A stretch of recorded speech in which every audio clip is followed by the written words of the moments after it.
పాలు భుజం మీద వేసుకొని ఇలా కొట్టాలి వాళ్ళకి. కొడితే అది గ్రెయిన్లు అనేది బయటకు వచ్చి అవి డైజెషన్ అవుతాయి అన్నమాట.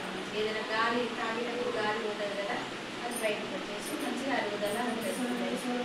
కాబట్టి కొంతమంది ఏం చేస్తారంటే తల్లిపాలు ఇస్తాము మా అందరం పోతుంది, తల్లిపాలు ఇవ్వద్దు అని కొంతమంది పిల్లలకి పాలు ఎక్కువ పట్టియరు, మానేస్తారు తొందరగా.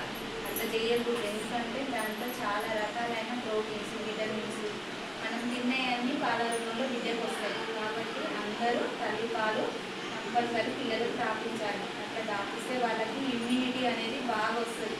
దానివల్ల పిల్లలు హెల్తీగా ఆరోగ్యంగా ఇప్పుడు అంటే మంత్ గ్రోత్ అవుతుంటారు కదా, ఏ నెలకి ఎలా ఉండాలి బేబీ అనేది కరెక్ట్గా ఇంప్రూవ్ అవుతుంటుంది మన తల్లిపాల వల్ల.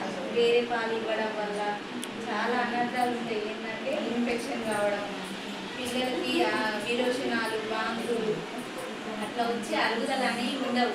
ఒకవేళ తల్లిపాలు లేని సమయంలో అలా పట్టించాలి, కానీ మనకి వచ్చినా కానీ ఎందుకు లేదు మనకి శ్రమ, బాటిల్ ఫీడింగ్ ఇద్దాము అట్లా చేయకూడదు. కంపల్సరీ మన దగ్గర పాలు